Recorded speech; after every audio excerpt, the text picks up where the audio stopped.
Bonjour tout le monde.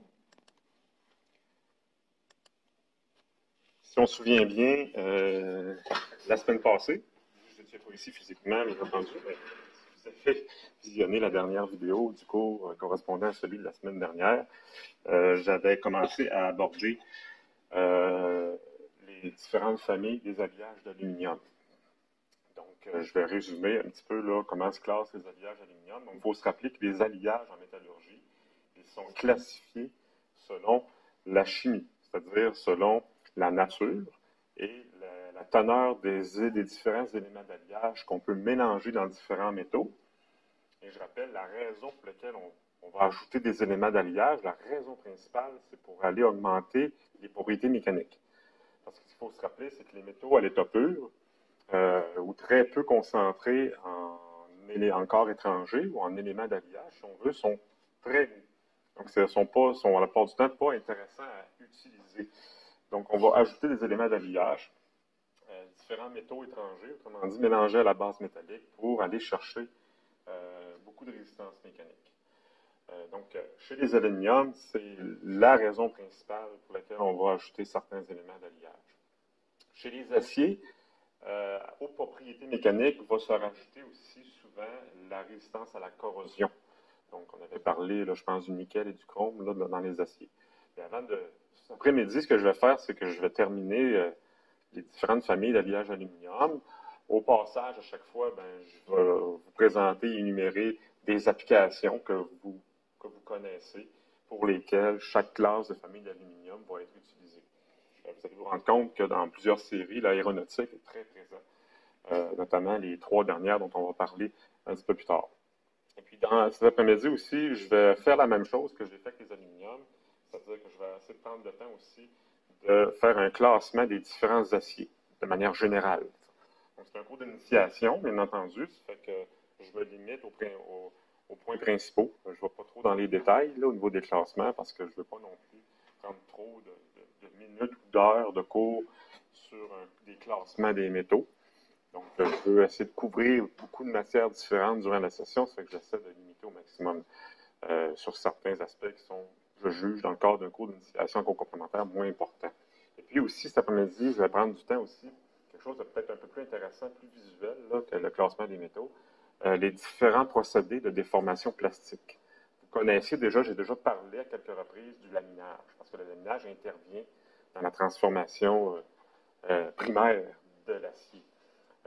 Mais pour obtenir des formes finales d'application qui ont une application finale, qui sont utiles, autrement dit pour nous, il existe différents procédés de mise en forme. On va les voir. Puis, j'ai trouvé récemment un site YouTube dans lequel, très très bien fait, là, dans lequel on a des animations sur chacun des procédés. Donc, ça rend, pour moi, du point de vue pédagogique, c'est très intéressant à utiliser. Les étudiants comprennent beaucoup mieux que simplement d'écrire avec du texte un procédé de mise en forme, à la limite, utiliser des photos. Mais quand on a une vidéo, une animation, c'est beaucoup plus simple à comprendre. Mais auparavant, je vais compléter sur les classements des alliages aluminium. Ça, j'avais présenté ça la semaine dernière. Les alliages aluminium là, sont classés comme ça. On les appelle les alliages de corroyage. Premièrement, il fallait se rappeler qu'il y a 2 grandes familles d'alliages aluminium, les alliages de fonderie et les alliages de corroyage. Là, j'avais commencé à parler des alliages de corroyage. Corroyage, c'est un terme qui veut dire, comme j'ai défini la semaine dernière, qui veut dire déformation plastique. Donc, ce sont des alliages qui sont développés pour faire des pièces obtenues par déformation plastique, à l'inverse des autres alliages qui, eux, sont conçus pour obtenir des pièces à travers la fonderie, c'est-à-dire couler le métal à l'état liquide dans des moules. Au départ, j'avais commencé à parler des alliages de corroyage, c'est-à-dire destinés aux opérations de déformation plastique. Et puis là, il y avait toute une série d'alliages que vous voyez ici, qui se distinguent tous de par le premier chiffre, qui renvoient à des éléments d'alliage principaux. Donc, ça, on les avait vus. J'en étais rendu, j'avais parlé de cérémide, qui est c'est de l'aluminium presque pur, pas tout à fait pur, avec 1% maximum de corps d'éléments étrangers ou d'éléments d'alliage, si on veut. J'en étais rendu maintenant, je pense que j'avais aussi commencé à prendre le temps de parler de la deuxième série, la 3000. Donc, je parle de la 3000 avant la 2000 parce que la 1000, la 3000 et la 5000 ont en commun que ce sont des alliages, là j'avance rapidement, là, dans la série 3000, et voilà, la série 3000, la série 5000 et la série 1000, comme j'avais aussi précisé à la dernière rencontre, ce sont des alliages qui ne se durcissent pas par traitement thermique. Donc, le traitement thermique, ça, éventuellement, je vais en parler un peu dans la session, mais ce qu'il faut savoir pour l'instant, c'est que c'est une opération de chauffage. On ne tombe pas dans l'état liquide, l'acier reste solide, mais lorsqu'on chauffe à une certaine température et qu'on refroidit rapidement et qu'on rechauffe, ça permet, pour certains alliages, pas tous, de durcir. Les premiers alliages, la série 1000, 3000, 5000, ça ne peut pas durcir par traitement thermique. Ça durcit uniquement par déformation plastique et par ajout d'éléments d'alliage. Donc là, j'avais présenté des exemples de la série 3000. Ben, la série 3000, des assiettes à pizza, des gouttières de fenêtres, des ailettes de radiateurs de voitures. Ce sont des applications très courantes utilisées par la série 3000. Donc, c'est le manganèse le principal élément d'alliage. On va en trouver jusqu'à 1,8 %. Il peut y en avoir un peu moins, un peu plus, tout dépendant de quel alliage précis on parle. Le manganèse sous forme de feuilles précipitées dispersées. Donc, le manganèse, lui, dans l'alliage, il va avoir tendance à réagir chimiquement avec des atomes d'aluminium pour former une molécule quand même relativement dure, ce qu'on appelle un précipité en métallurgie, qui va exister sous cette forme-là. Donc, c'est une molécule à 7 atomes, 6 atomes d'aluminium avec un atome de manganèse, et c'est ça qui va être derrière le durcissement. C'est la présence de cette molécule-là qui va durcir l'alliage. Donc, parmi les caractéristiques de cette série-là, dans l'ensemble des alliages, ben, ce sont des alliages, un peu comme la série 1000, ce sont des alliages qui sont très ductiles, donc c'est très facile à obtenir des formes par déformation plastique, comme l'extrusion, par exemple, le laminage, bien entendu. Donc, l'aluminium est très, très ductile. C'est une de ses forces, si on compare à d'autres métaux, comme l'acier, par exemple. Une des forces de l'aluminium, c'est que la déformation à froid se prête aisément. Donc, c'est un métal qui ne fissure pas lorsqu'on... Il y a moins tendance à la fissuration lorsqu'on le déforme, puis l'amplitude de déformation peut être importante. C'est le cas de la série 3000. Ce qu'on peut dire aussi, c'est que ça résiste bien à la corrosion atmosphérique. Donc, l'aluminium 3000 a une réputation d'avoir une relativement bonne résistance à la corrosion. Et je rappelle que ce qui va diminuer la résistance à la corrosion chez les aluminiums, c'est l'ajout de certains éléments d'alliage. Le manganèse n'affecte pas trop la résistance à la corrosion. Donc, ce qui fait que dans l'ensemble, la série 3000 a une bonne résistance à la corrosion. Remplace la série 3000, quand est-ce qu'on va l'utiliser? Lorsqu'on veut avoir les avantages de la série 1000, donc qui est un aluminium presque pas allié, très ductile, donc on veut bénéficier de la ductilité de la série 1000. Ça peut être de la conductivité électrique aussi, parce que moins il y a d'éléments d'alliage aluminium, meilleure est la conductivité électrique. On veut aussi bénéficier de la très bonne résistance à la corrosion de la série 1000. Donc, on veut avoir les avantages de la série 1000, okay, formabilité, conductivité électrique, par exemple, mais en ayant une plus grande résistance mécanique. Autrement dit, c'est que la série 1000, au niveau de la résistance, c'est pas suffisant. Donc là, c'est là qu'on va se retourner vers la série 3000 pour aller chercher un petit peu plus de résistance mécanique. Donc, on va grimper là, de 50 à 60 mégapascales par rapport à la série 1000. Ça, les mégapascales, c'est une contrainte. C'est pas très important à se rappeler de ça, là, mais c'est un ordre de grandeur pour exprimer jusqu'à quel point la série 3000 peut nous offrir une meilleure résistance mécanique. Par rapport au sujet de la série 3000 aussi, on peut ajouter, en plus du manganèse, du magnésium. Donc, on va déboucher sur d'autres groupes, d'autres sous-alliages de la série 3000. Il peut en avoir jusqu'à 1,5 %. C'est quand même beaucoup. Ça augmente encore plus les propriétés mécaniques. Le magnésium va participer avec le manganèse à durcir davantage l'alliage. Comme par exemple, là, des séries 3004 et 3005. Donc, ce sont des alliages précis qui contiennent à la fois du manganèse et du magnésium, qui offrent quand même une résistance mécanique supérieure à seulement ajouter du manganèse comme la série 3000, comme l'alliage 3003. Un autre exemple, aussi le 3105, qui sert à faire des bouchons de bouteilles. C'est 3000. Le 3003 dont je viens de parler, qui est un petit peu l'alliage de base de la série, là, le point de départ, c'est-à-dire on ajoute du manganèse, pas grand-chose d'autre. Peut-être le moins résistant de sa famille à lui aussi. On va faire des assiettes à tarte à pizza. Donc, vous voyez, de la résistance mécanique, c'est important, mais pas tant que ça, hein, une assiette à pizza. Des ustensiles, des clins pour revêtement de maison, c'est ce qu'on appelle aussi les petites parties qu'on voit en dessous du toit. Là. Je ne me souviens plus du ton, du terme, le nom m'échappe, mais c'est un peu comme c'est avec ce type d'alliage-là qu'on va faire ça. Des gouttières, bien entendu, les gouttières que j'ai présentées en image tantôt vont être faites avec l'alliage 3003. Les ailettes de radiateur, comme j'ai mis GM, parce que GM, c'est pas seulement GM qui vont utiliser cet alliage-là pour faire des ailettes de radiateurs, mais j'avais mis GM en parenthèse parce que anciennement, il y avait une usine au Cap de la Madeleine qui s'appelait Récan ou Reynolds. Eux, ils faisaient entre autres des ailettes de radiateurs pour GM.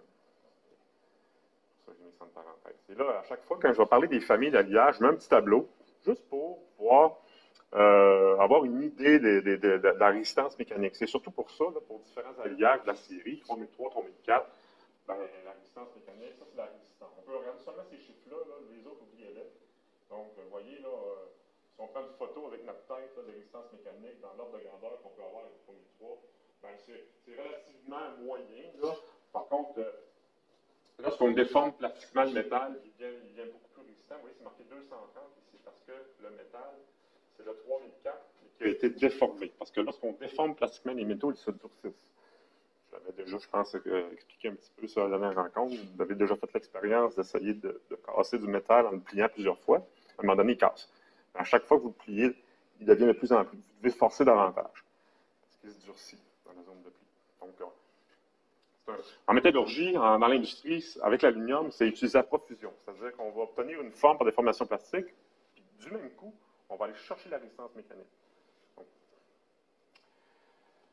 la troisième série, donc ça va quand même assez rapidement, je ne m'attarde pas trop. Hein. Vous vous rendez compte que quand je donne un cours semblable à des étudiants en métallurgie, je m'attarde plus sur certains détails là, du point de vue métallurgique. Là, en cours d'initiation, je résume. Là. Je vais dans l'essentiel. Je mets des images aussi pour capter votre attention pour vous faire des rappels. La série 5000, c'est la troisième série. C'est une autre série, comme la 1000 et la 3000, qu'on ne peut pas durcir par traitement thermique, on peut seulement le durcir en mettant des éléments d'alliage et aussi en le déformant. Des applications classiques, embarcation, canot, puis vous n'allez pas sur l'océan avec ça, vous allez sur les lacs. Parce que sur l'océan, ça va corroder assez rapidement. Donc, vous allez avoir, ça va commencer à perforer au bout de quelques semaines, peut-être, parce que l'eau de mer, elle est salée. Donc, l'eau salée et l'aluminium, ça ne va pas ensemble. Ça va corroder assez rapidement. Par contre, sur l'eau douce, il n'y a pas de problème. Donc, on va aller sur l'eau douce avec ça, généralement. Et puis, vous avez aussi, avec la série 5000, le couvercle des canettes d'aluminium. Donc, pas le décapsuleur. C'est facile, le décapsuleur, mais je parle du dessus. C'est fait avec une alliage de la série 5000. Et puis, il y a une tour aussi de communication. C'est souvent fait en aluminium. Et on va prendre souvent la série 5000 parce que la série 5000, ça donne que c'est lui qui a la meilleure résistance à la corrosion de tous les alliages d'aluminium. Donc, lorsqu'on veut aller augmenter la résistance à la corrosion puis avoir une résistance mécanique suffisante, ben, parce que ça, c'est sous muse de quincaillerie, une tour comme ça. Là, donc, si on veut que ça dure longtemps, ben, on va y aller avec un alliage un peu plus résistant. Donc, ce qui définit la série 5000, c'est un élément d'alliage présent, principal, qui est le magnésium. Donc, c'est le magnésium qu'on ajoute, non pas le manganèse. Tantôt, c'est le manganèse, c'est pas ça. Mn, c'est manganèse, c'est Mg, c'est le symbole chimique du magnésium. Et puis, ça ne dépasse pas 5% de teneur en magnésium. La résistance mécanique, elle est moyenne. Elle est supérieure, légèrement supérieure à celle de la série 3000. Donc, vous voyez, là, on grimpe en résistance mécanique un petit peu. Le magnésium est plus efficace un peu que le manganèse pour durcir l'aluminium. La mise en forme facile à chaud et à froid, malgré que ça devient un peu moins facile que la série 3000, de manière générale. Donc, un peu moins formable que la série 3000. Une très bonne soudabilité. Soudabilité, ça, bon, c'est parce que les aluminiums qui soudent bien, d'autres qui soudent mal au niveau de la microstructure qu'on obtient à la fin. De manière générale, les séries 1000, 3000 et 5000 se soudent extrêmement bien. C'est les autres séries que là, c'est problématique. Donc, très bonne soudabilité. J'aurais pu dire la même chose pour les deux séries précédentes aussi. Et, bonne résistance à la corrosion. Je le souligne, comme je l'avais dit tantôt, c'est cette série-là qui, de manière générale, possède la meilleure résistance à la corrosion. Ça, c'est dû à la présence du magnésium. Donc, ça contredit un peu ce que j'avais déjà dit, c'est-à-dire que de manière générale, dans l'aluminium, lorsqu'on ajoute des éléments d'alliage, ça réduit la résistance à la corrosion. Ben, il y a une exception. Le magnésium, lui, ça l'améliore par rapport à l'aluminium pur.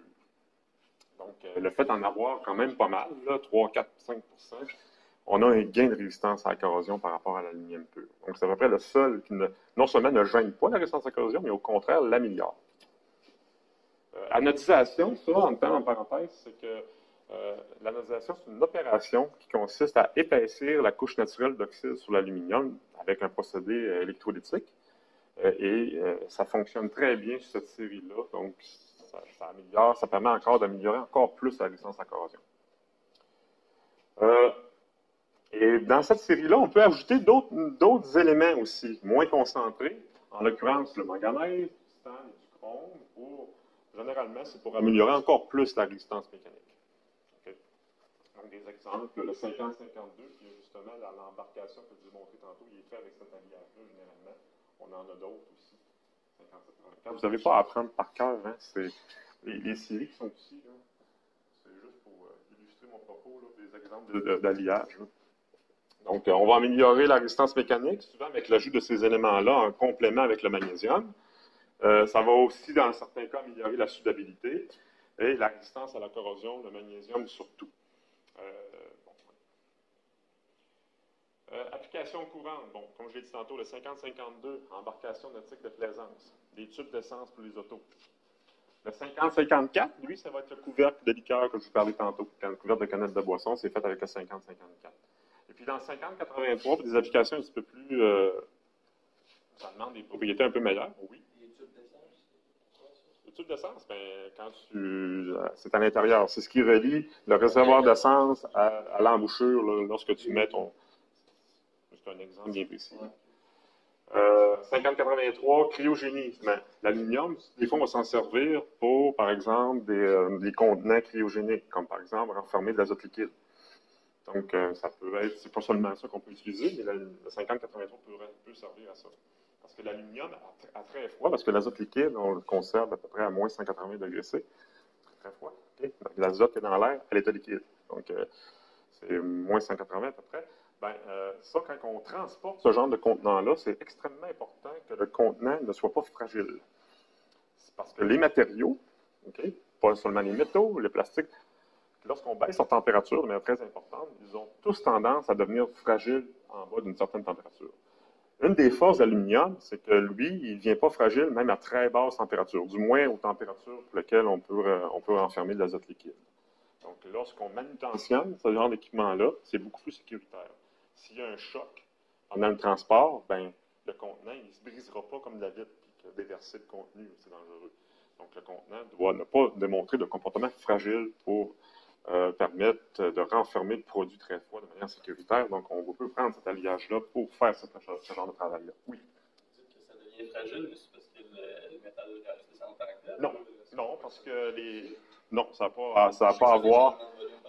Ça peut contribuer à faire en sorte, ça peut faire augmenter des contraintes, OK?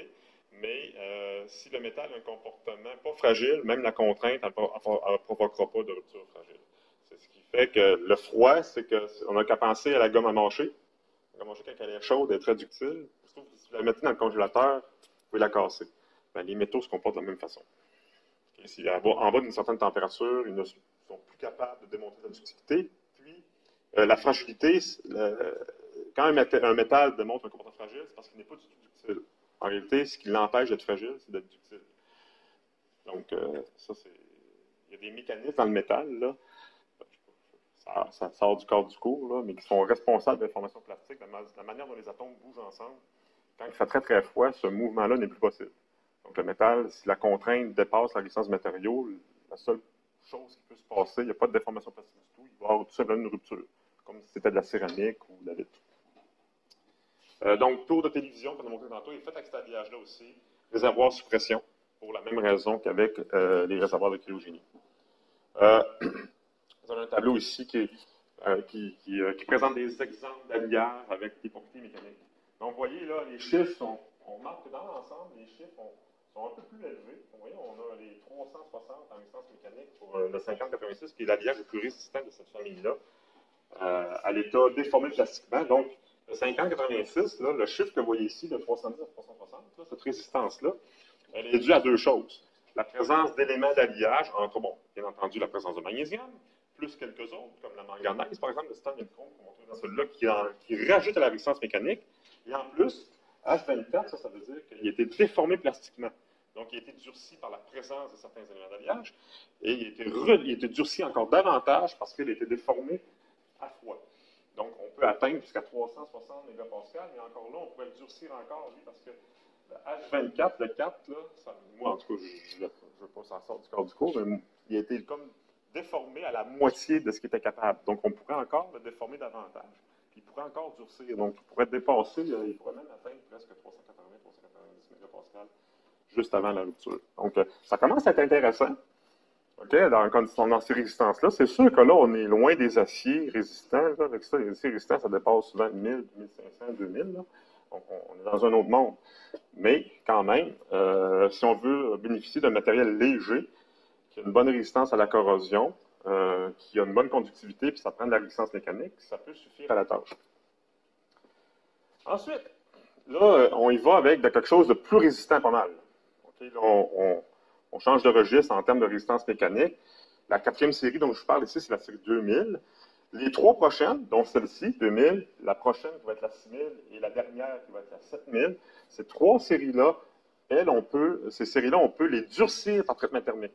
Ça donne des résultats encore plus spectaculaires que l'écrouissage. On a des résistances mécaniques encore très supérieures à cause de la nature des éléments d'alliage qu'on y rajoute. Il y a des éléments d'alliage pour lesquels le manganèse, ça ne donne pas de temps des résultats si spectaculaires que ça, en série 3000. Mais d'autres éléments d'alliage, eux, combinés avec un traitement thermique, là, ça permet de grimper de beaucoup la résistance mécanique. Donc, j'ai mis comme exemple, dans le cas de la série 2000, un piston de moteur de camion, avec un alliage de la série 2000 qu'on va faire ça. J'ai mis certaines pièces de la turbine des avions de chasse, avions réaction. Donc, on commence à être... on est ailleurs, hein? On n'est plus dans les essais de pizza. OK. Bon, j'ai mis aussi, parce que j'ai mis encore un équipement cryogénie, parce que pour certains équipements, on va utiliser la série 2000 aussi. Donc, il peut être affûté. J'aurais peut-être pu le mettre aussi sur l'image sur l'autre série 5000, ça aurait fait aussi. Et j'ai mis, je suis encore une autre image reliée à l'aéronautique, mais là, j'ai plus voulu un avion plus petit que de transport pas commercial, là, individuel. Là, j'ai mis le fuselage là, en aluminium, c'est fait en série 2000. Le plus souvent du temps, c'est la même chose avec le fuselage des avions de ligne. C'est dans ces séries-là qu'on va retrouver, qu'on va utiliser l'aluminium, les ailes, etc. Donc là, on est vraiment dans des applications de la série 2000. On va se trouver très, très souvent dans l'aéronautique, dans le transport de manière générale. Okay? Pas seulement l'aéronautique, mais les voitures, les trains aussi. Donc, ce qui définit la série 2000, le principal élément d'alliage, c'est le cuivre. Donc, on va rajouter du cuivre à l'aluminium. Il peut en avoir jusqu'à 4,5, presque 5, pas tout à fait 5%, mais il peut en avoir, on pense, jusqu'à 4,5%. Et très, très, très souvent, là, j'ai rajouté aluminium, cuivre, magnésium, parce que la plupart du temps, le magnésium va accompagner le cuivre. Il y a quelques séries dans lesquelles il n'y a pas beaucoup de magnésium, mais pour le reste, le magnésium est presque toujours présent. Donc, c'est pour ça que le cuivre, ça demeure ce qui définit la série 2000. C'est le principal élément d'alliage, mais le magnésium, c'est le petit frère là, qui est tout le temps à côté. Okay. Bon. Durcissement provoqué par la tendance à la formation de divers précipités, principalement celui-là.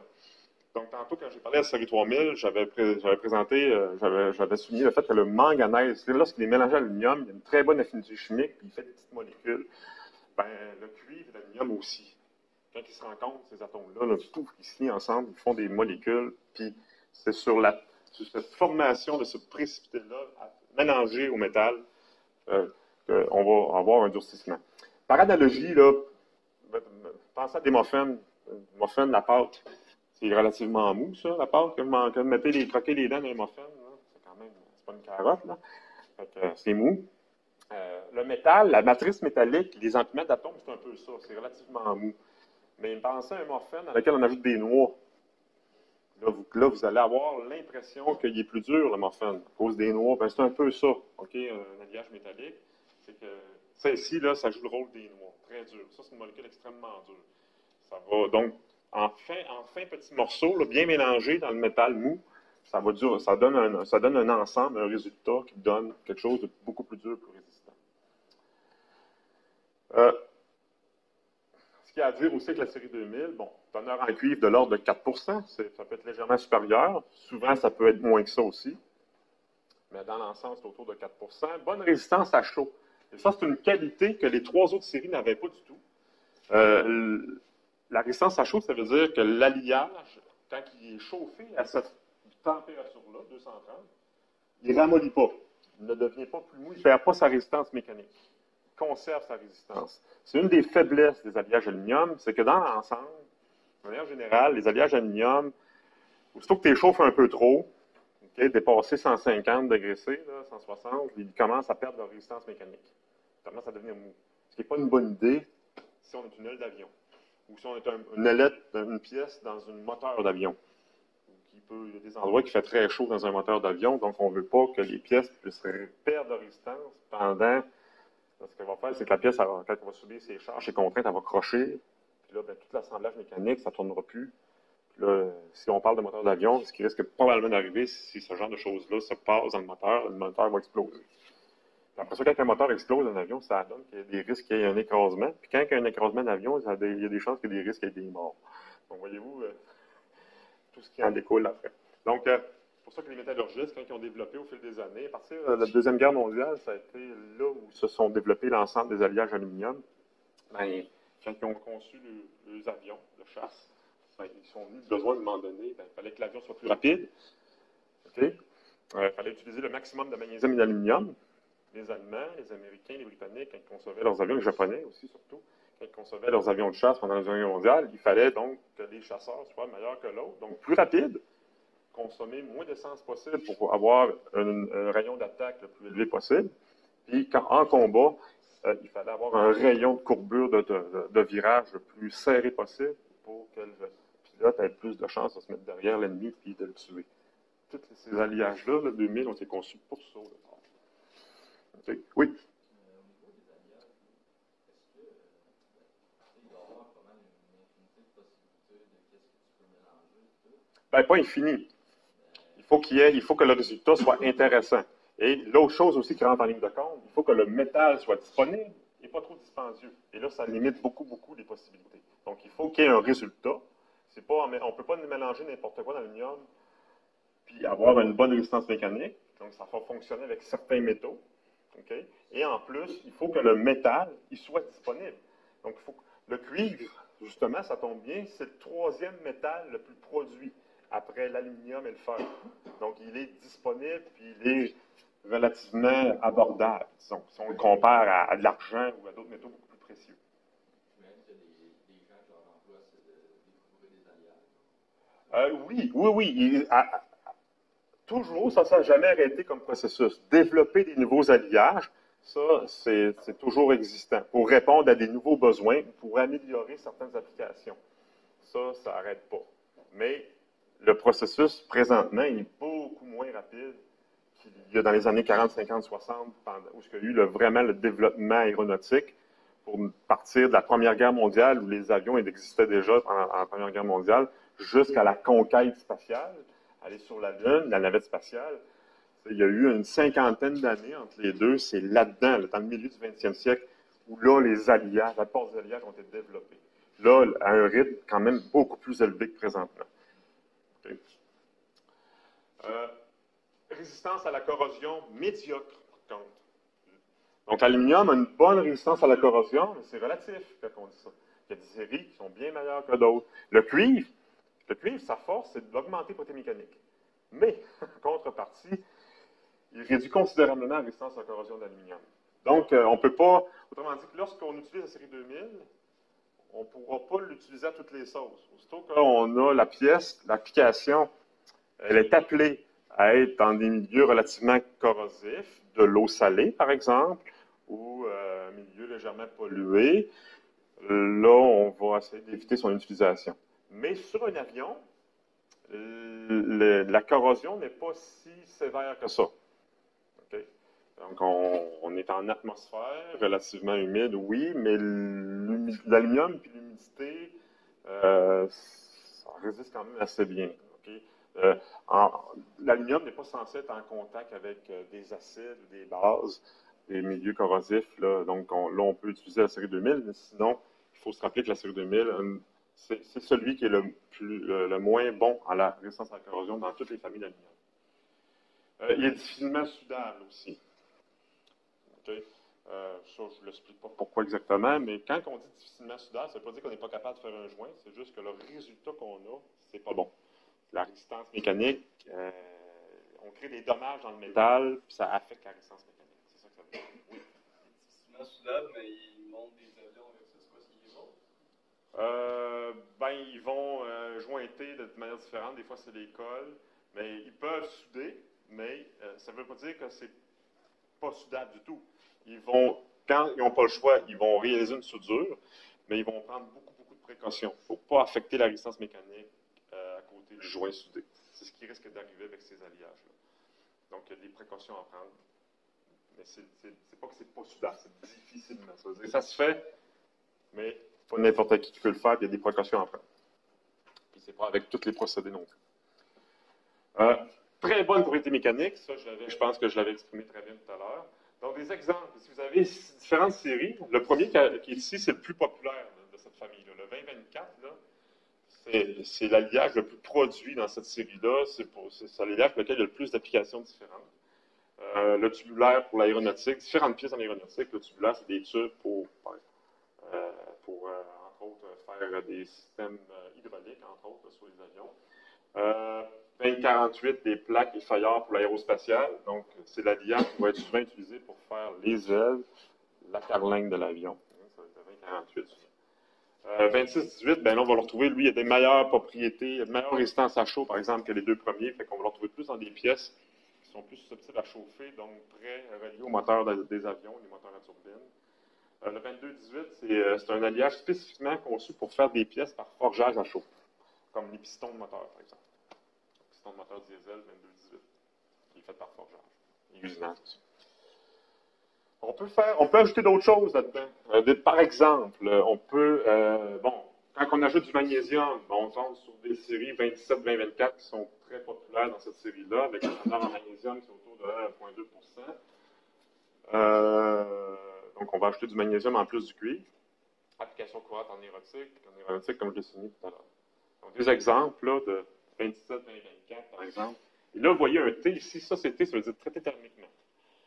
Parce que jamais on va utiliser cette série-là, ces alliages-là, pas traités thermiquement. Ça se peut pas. C'est comme acheter une Ferrari, puis tu roules seulement à 20 km/h, jamais plus qu'avec. Ça n'a pas de sens. Okay? Tu dépenses 1 million pour rouler à 20 km/h, voyons, fais-toi un vélo. Okay? Ben, c'est un peu ça. Okay? Si on veut, le 27, on dépense de l'argent parce que le cuivre, ça ajoute, il y a une valeur ajoutée à l'ajout de cuivre dans ces alliages-là. Et tant qu'à utiliser cet alliage-là, ben, tu vas avec ce qui est capable de nous donner en termes de résistance mécanique. Et pour atteindre ces résistances mécaniques-là, que l'alliage est capable d'atteindre, ça prend un traitement thermique, absolument, tout le temps. Fait qu'ils viennent tout le temps, ils sont tout le temps utilisés traités thermiquement. Donc, le T, ça veut dire justement ça, traité thermiquement, tout simplement. Et là, autrement dit, ces alliages-là, d'un coup, qui sont traités thermiquement, ils nous donnent ces résistances mécaniques qui sont là. Vous voyez, c'est meilleur, OK, comme le T, puis c'est pas les alliages les plus résistants de la série 2000, il y en a des plus résistants que ça. Donc, on peut atteindre jusqu'à presque 500 de résistance mécanique en mégapascal avec, par exemple, le 2024. On peut faire d'autres additions à la série 2000. On peut ajouter du silicium. On peut ajouter même du nickel. Vous voyez, c'est des petites recettes là, que les métallurgistes ont développées avec les années. Parce qu'ils ont découvert, entre autres, que le nickel, ça permet d'augmenter de manière très importante la résistance de l'alliage à haute température. On peut atteindre jusqu'à 320 degrés C. Autrement dit, l'alliage, il chauffe à 320. Quand il y a du nickel, du silicium, il ne vient pas mou. Donc là, c'est des pièces dans les moteurs, le moteur à réaction, des pièces en aluminium à certains endroits, là, parce qu'il y a des endroits dans le moteur à réaction qui fait plus chaud que 320. Là. Et là, les pièces qui sont exposées à une température plus froide, mais qui doivent avoir une bonne résistance mécanique, c'est qu'on va utiliser ce genre d'alliage-là. Différentes additions peuvent être effectuées encore. Le manganèse, du titane, du zirconium, oui. Il y en a beaucoup des métaux dans la nature. On peut ajouter ces trois-là. Comme le 2219, c'est un alliage qui contient, en plus du magnésium, du cuivre, du magnésium, va contenir ces trois autres métaux-là, en des concentrations qui sont spécifiées ici. Puis, le 2219, l'ajout de manganèse, de titane et de zirconium, ça lui permet d'avoir la meilleure résistance mécanique par rapport à toutes les autres, ces petits copains de sa même série à lui. Donc, la meilleure résistance à la pression. Il possède aussi la meilleure résistance au fluage. Donc, en même temps, là, surtout à cause de l'ajout du zirconium, ça permet d'augmenter un peu plus la résistance à la température. 325 qu'on peut atteindre avec cet alliage-là. Excellente soudabilité. Ah, c'est une exception. OK. Ensuite, l'avant-dernière série, là, on va baisser un petit peu en résistance mécanique. J'aurais peut-être, là, j'y ai pensé tantôt, avant de donner mon cours, j'aurais dû parler de 6000 avant 2000 si je voulais aller dans l'ordre des résistances mécaniques. Ben là, j'ai été dans l'ordre des chiffres. Ben, le 6000, ça donne des alliages qui, dans l'ensemble, sont un peu plus faibles. Donc, on était un peu à mi-chemin entre la série 5000 et la série 2000 avec la série 6000. Et là, j'ai mis encore, comme à l'habitude, des exemples d'application de la vie courante. Donc, un cadre de vélo. Quand on parle de vélo en aluminium, pas toujours. Très souvent, ça va être avec un alliage à série 6000. C'est les plus communs qu'on trouve. J'ai mis lampadaires. Les lampadaires, on les fait en aluminium aussi de la série 6000, pas tout le temps. Les lampadaires en acier galvanisé, mais ça, l'aluminium est très utilisé aussi. Et puis, j'ai mis quelque chose de très important pour nous, des câbles. Ça, c'est des câbles conducteurs pour l'électricité, qui sont fabriqués avec des alliages de série 6000. Mais pas n'importe quel câble électrique. Ceux que vous voyez ici, là, dans les rues, c'est pas cette série-là. On va utiliser d'aluminium presque pur pour faire ces câbles électriques-là. Mais les câbles qui, eux, leur tâche est de nous amener l'électricité de la baie James jusqu'ici, à travers les lignes de haute tension, c'est des câbles, ces câbles-là qu'on va utiliser avec un autre alliage, en l'occurrence, un alliage de série 6000. On va en reparler un petit peu tantôt plus en détail. Donc, par définition, les alliages de série 6000, c'est deux éléments d'alliage. Absolument, ça prend les deux, sinon c'est pas un 6000.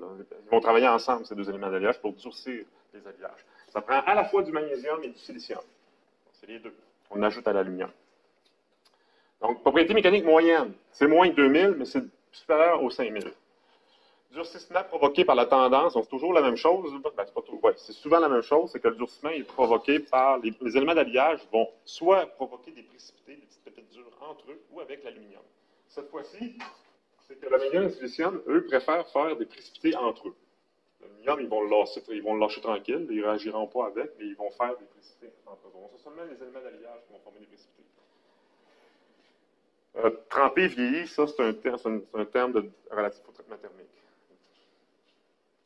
Des fois, je mets des termes, parce que des fois, moi, je parle de mes PowerPoint, de mes cours en métallurgie, puis des fois, j'oublie d'enlever certains termes qui sont peut-être pas pour vous autres très utiles à comprendre, parce que je reste en superficie. Bonne soudabilité. Donc, ce sont des alliages qui soudent très bien, ceux-là. D'où la possibilité de faire ça, entre autres. Pour faire des câbles de vélo comme ça, il faut le souder. On achète du tube. Les compagnies qui font ça, ils achètent du tube, d'aluminium.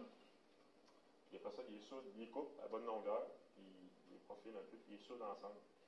C'est une soudure là, une soudure là. Donc ça soude très bien. C'est pour ça une des raisons pour lesquelles on va utiliser la 6000 pour faire des cordes de vélo. Okay. D'autres détails concernant l'alliage. Bon comportement en basse température. C'est à peu près, de manière générale, les aluminiums ont un très bon comportement à basse température. Je l'avais dit tantôt en parlant des contenants cryogéniques, les aluminiums en général ne deviennent pas fragiles. Mais les alliages de la série 2000-5000 ont une tendance un peu plus grande à la fragilité, mais pas la 6000. Excellente aptitude à la mise en forme à chaud et à froid. Donc, il y a à peu près les qualités des séries 1000, 3000 et 5000, en ce sens qu'ils ont une très bonne formabilité. Une excellente résistance à la corrosion atmosphérique. Pas autant que la 5000, mais presque. Ça, c'est dû à la présence de magnésium aussi. Mais il y a moins de magnésium dans la série 6000 que dans la série 5000. Donc, on va avoir une excellente résistance à la corrosion, mais quand même pas aussi bonne que la série 5000. Résistance à chaud limitée. Ça, c'est une généralité pour les alliages aluminium, exception de la série 2000 et quelques alliages de la série 5000. Mais dans l'ensemble des aluminiums, comme je l'ai dit tout à l'heure, la résistance à chaud, c'est pas leur force. 6009, ça, c'est un des alliages de base de la série. On va faire du feuillard pour l'automobile. Donc, il y a certaines pièces automobiles où on va utiliser du feuillard. Il y a certains modèles automobiles de haute gamme que la carrosserie est en aluminium. Ça existe. Okay? Mais c'est pas commun. C'est des voitures de plus haute gamme, au-dessus de 100 000 $, ça existe, mais normalement, les carrosseries sont en acier. Donc, on va entre autres utiliser ce genre de feuillard-là pour faire ces automobiles-là qui sont plus huppées. Le 60-61, on peut faire des pipelines avec ça. Benne de camion, lampadaire. Vous voyez que c'est quand même ça prend quand même des résistances mécaniques, surtout la benne de camion et de pipeline. Là. Mais ce n'est pas une application commune. Les plaques sont plus souvent en acier, mais on peut les faire en aluminium dans certains cas aussi. Et le câble d'aluminium que je vous montrais tantôt, ben, l'alliage précis qu'on va utiliser pour faire ça, c'est le 6201. C'est l'aluminium utilisé pour la haute résistance. Pourquoi le 6201? Parce que lui, il a un contrôle sur les impuretés qui réduisent la conductivité électrique. Le 2 ne veut pas dire ça, là, mais il ne contient pas d'éléments d'alliage qui peuvent réduire la conductivité électrique. Il contient seulement le magnésium et le silicium pour le durcir. Le 6061, c'est l'alliage le plus utilisé dans cette série-là. C'est celui pour lequel il y a le plus d'applications.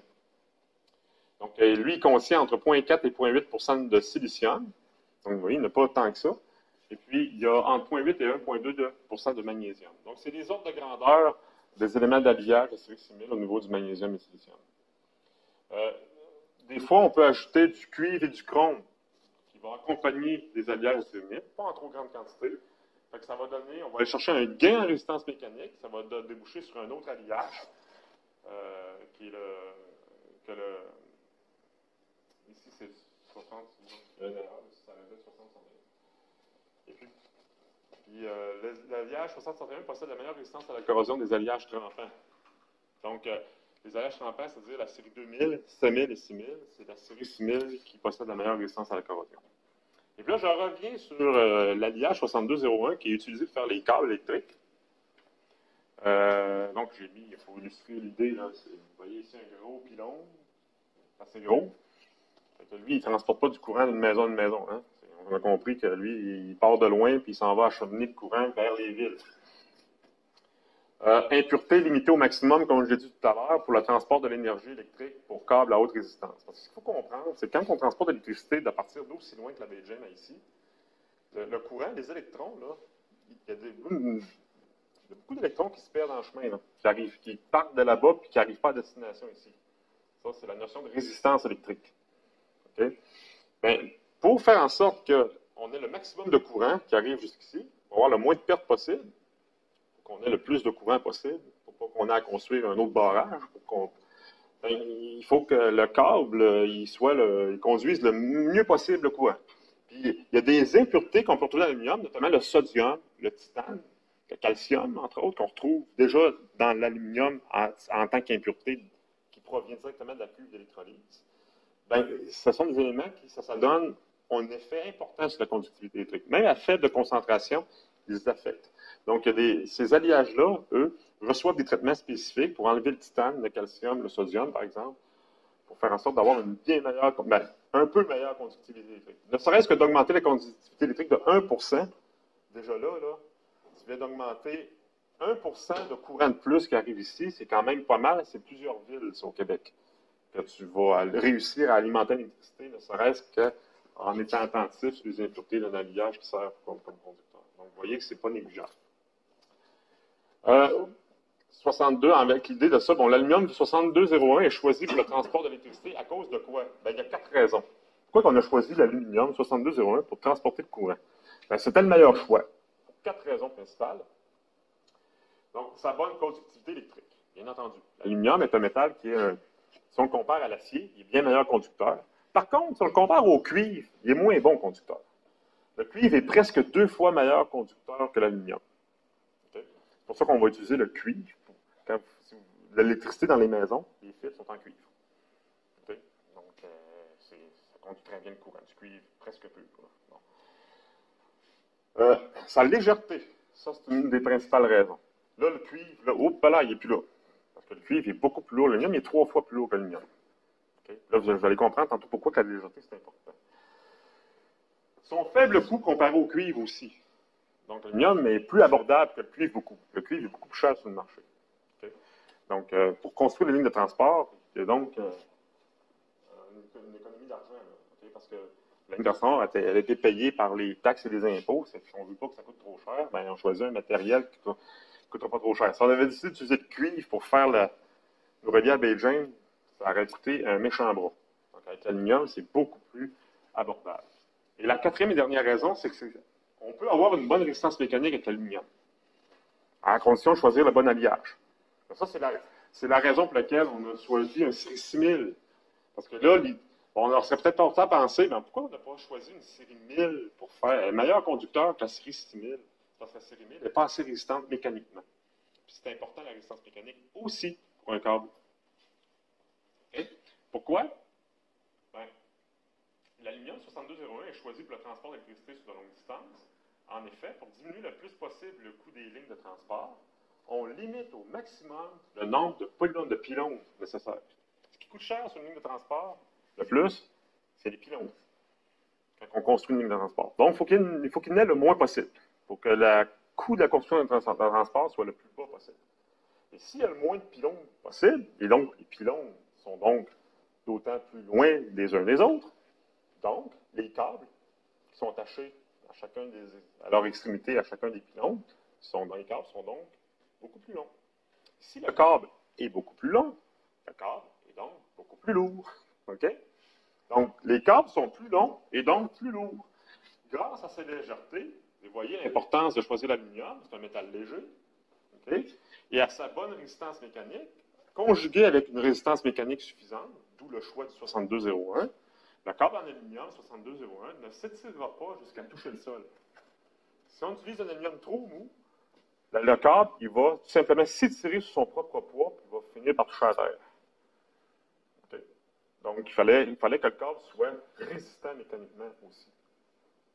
Donc, c'est la raison pour laquelle, quand ils ont fait l'étude dans les années 60, là, quand ils ont fait les réseaux de transport, c'était quel matériau était le mieux en vertu de tous les critères, c'est-à-dire le coût, la résistance, la conductivité et tout ça. Ils ont débouché sur cet habillage-là. Voilà. Et là, encore, à chaque fois que je le fais, là, je donne des résistances mécaniques. Vous voyez qu'on est plus faible que dans la série 2000 de manière générale. Là. On a des résistances mécaniques à l'état de plus rapidement. Donc, on est quelque part entre la série 5000 et la série 6000 en termes de résistance mécanique. Si on regarde pour quelques exemples de la série 6000. Pas pire, on va rentrer ça dans une période, c'est bon, je suis bon. On va terminer ça avec la série 5000, la dernière. Là, on est dans la Cadillac des habillages aluminium. Parce que c'est la série 6000 qui va nous donner les meilleures résistances mécaniques de toutes les séries confondues. Donc, j'ai mis 3 exemples, tous dans le domaine du transport. Parce que 99,5% des alliages de la série 5000 sont destinés à des applications reliées au domaine du transport. Donc, le train, les voitures, ouais, il y a un camion aussi, 950. Et puis, l'aéronautique. Donc, ce qui définit la série 2000, c'est 2 éléments d'alliage. Le zinc et le magnésium. Les deux doivent être présents. Donc, vous voyez, le zinc, c'est la première fois qu'on le voit. Là. Il n'était pas vraiment présent dans toutes les autres séries. Peut-être quelques exceptions de quelques-uns dans la série 2000, mais sinon, il est presque absent. Là, on le voit, là, voilà, il représente un des 2 éléments d'alliage principaux dans la série 5000. Présente les meilleures propriétés mécaniques parmi toutes les séries, assurées par la tendance à la précipitation du composé. Et là, zinc et magnésium vont, un peu comme le faisait le magnésium et le silicium tantôt, ils vont se mettre ensemble pour faire précipiter des pépites très dures. Ils vont durcir l'alliage aluminium. Il est facile à traiter thermiquement. Ça, c'est un détail qui n'est pas important. Ça a un rapport que j'aurais dû enlever cette phrase-là, parce que ça n'a pas d'intérêt pour ce cours-ci. Il y a une vitesse critique de 30 faits. Ensuite, soudabilité moyenne. Il faut faire attention, ça soude, mais avec des précautions. Moins que la série 2000, mais ça soude moins bien que la série 6000. Faible résistance à chaud, par contre. Ça, c'est une de ses faiblesses. Ça, vraiment, la résistance à chaud, comme je l'ai souligné tout à l'heure, c'est une force qui est propre à la série 2000. Mais on ne la retrouve pas sur la série 5000. Résistance à la corrosion de faible à passable, dépendamment de l'alliage. Là, ça varie beaucoup, la résistance à la corrosion dans les séries 5000. Parce qu'il y a beaucoup d'éléments d'alliage qui vont accompagner le zinc et le magnésium. Puis tout dépendant de la teneur en zinc-magnésium, la résistance à la corrosion, elle peut être quand même bonne, puis elle peut passer à médiocre aussi. Ça varie beaucoup. Un des alliages de base de cette série-là, c'est le 70-20. La teneur en magnésium dans cet alliage-là, vous voyez, là, entre 3,7 et 5, ça a été, je pense que c'était le premier alliage conçu de la série dans les années 60 à peu près. 3,7 à 5% de zinc, et le magnésium il est plus faible, lui, autour de 0,9 et 1,5. Un autre aussi qui est dans les premiers alliages développés de cette série-là, le 70-05, qui est dans lequel on part du 70-20 avec dans les mêmes teneurs magnésium-zinc, sauf qu'à celui-là, on a ajouté en plus du manganèse pour aller chercher encore de meilleures résistances mécaniques. Un exemple, là, des conteneurs pour cargo. Les conteneurs qu'on met sur les bateaux là, qui traversent l'océan, à l'origine, on les faisait tous en acier, mais de plus en plus, on les remplace progressivement par l'aluminium, parce que c'est presque 3 fois plus léger. On peut mettre plus de conteneurs sur le même bateau. On peut transporter plus de stock. Okay. Donc, c'est l'intérêt, mais ça prend quelque chose d'assez résistant. Et là, ben, si on décide d'utiliser l'aluminium, la légèreté pour faire des conteneurs, il faut aller essayer de combler la résistance que nous procuraient les aciers pour faire des conteneurs. Donc, ça met cet alliage. Les alliages de série C1000 qui sont capables d'accoter des aciers en termes de résistance mécanique. Oui, j'ai mis, ces deux photos-là auraient été censées apparaître à la fin, mais j'ai oublié de. Donc, j'ai mis deux applications classiques de la série C1000. L'avion de chasse. Okay? Toutes les ailes, la structure, ça ici, là, c'est en fait en série C1000. Okay? Puis, j'ai mis un Ford F-150. Okay? Parce qu'il y en a de la série C1000 en F-150. Donc, alliage 70-75, c'est l'alliage qui offre la meilleure résistance mécanique de tous les alliages aluminium. Okay? Donc, il y a le maximum de magnésium, de zinc, puis il y a quelques autres éléments d'alliage aussi qu'on va retrouver. Vous voyez, on est à jusqu'à 6,1% de zinc, là. Pas mal. On est à presque 3% de magnésium, puis il y a quelques autres éléments d'alliage aussi qui vont l'accompagner. On va faire la structure d'avion, la boîte de camion du Ford F-150, puis quelques éléments dans le camion. Donc, lorsque vous écoutez la publicité à la télé, F-150, c'est l'aluminium de série militaire, ben, c'est 70-75. Parce que cet alliage-là, comme tous les alliages à série C1000, ont été développés à l'origine uniquement pour l'aéronautique et le militaire, surtout pour le militaire. Mais là, de plus en plus, on intègre cet alliage-là dans d'autres créneaux, comme par exemple le camion. Mais le camion, ben, le but de l'utilisation de l'aluminium pour faire une boîte de camion, qui à l'origine c'était l'acier qu'on utilisait, ben, c'était pour alléger le véhicule, bien entendu. Sauf que il faut que la boîte soit mieux protégée qu'avec la boîte d'origine en acier. Parce que l'acier a une bien meilleure résistance à l'abrasion et à l'usure. L'aluminium, c'est une de ses faiblesses, même cet alliage-ci, la résistance à l'abrasion et à l'usure, la sensibilité aux fissures est beaucoup plus grande. Donc, il faut, dans ces camions-là, on va recouvrir la boîte, souvent avec un morceau de polymère assez résistant ou autre chose, là, des membranes. L'aluminium va être protégé.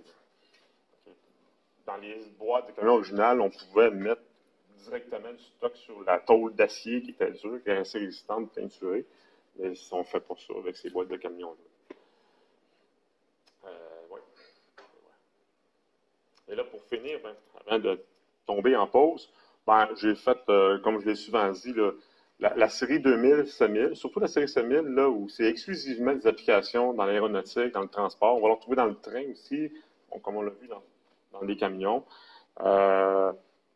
Mais c'est juste pour vous montrer à quel point, comme le 70-75, comment on le retrouve dans un avion commercial. On va retrouver les ailes, 70-75, la peau du fuselage ici, là, comment on dit, le fuselage en tant que tel. La porte, qui est certaines pièces de porte où les tubes sont extrudés en 70-75. Donc, il y a plein d'exemples. Le fuselage encore ici.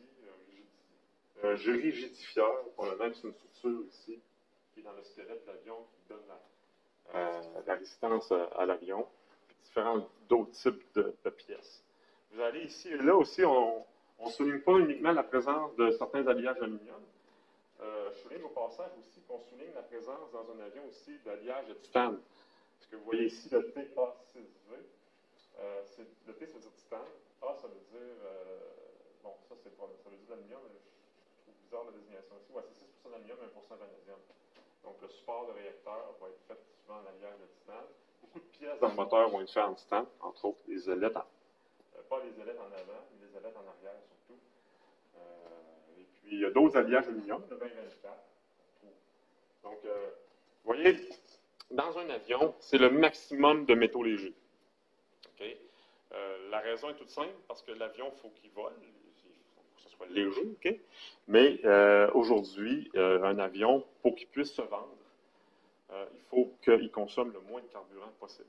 Donc, une compagnie qui construit des avions, comme Airbus, Boeing, Embraer, Bombardier, ben, eux, ils construisent des avions. Après ça, il faut qu'ils les vendent à des compagnies aériennes.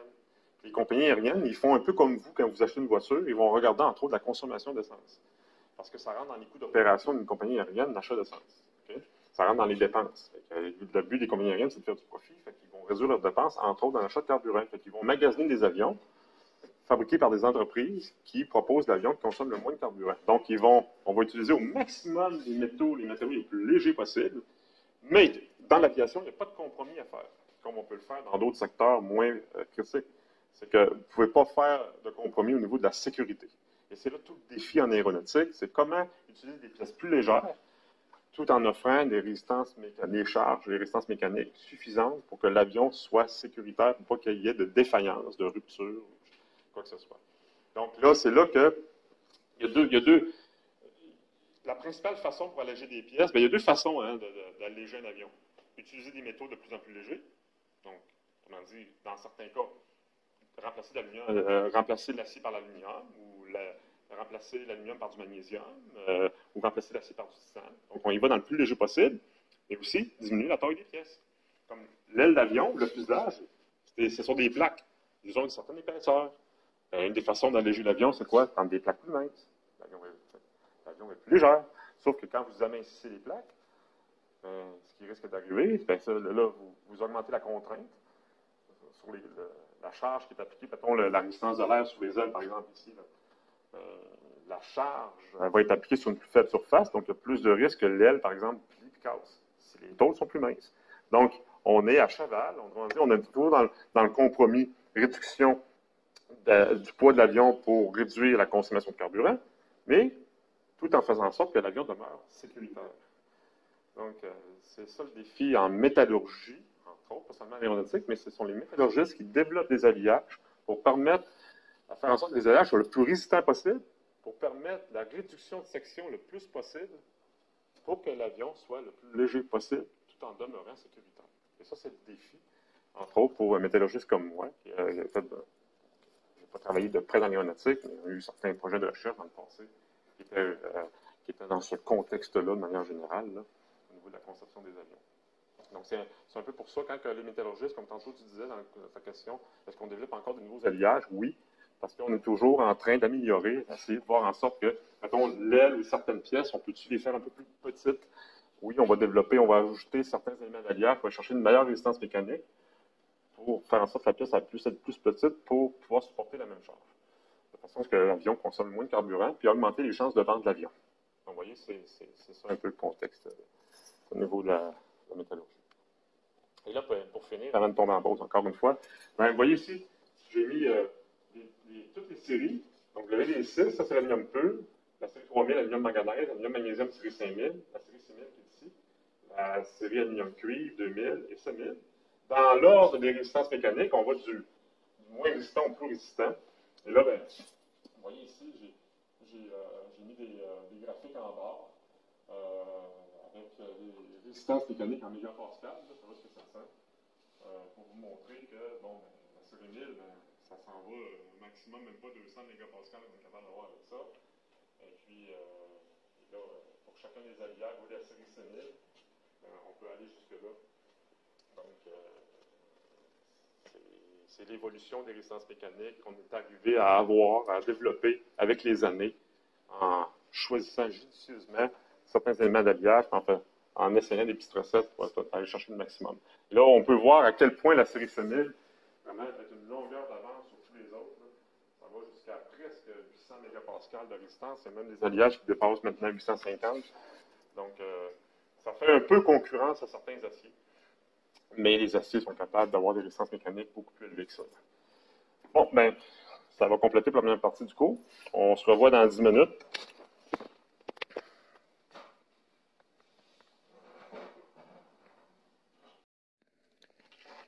Donc, bonjour tout le monde. Si on se souvient bien, la semaine passée, je n'étais pas ici physiquement, bien entendu, mais si vous avez visionné la dernière vidéo du cours correspondant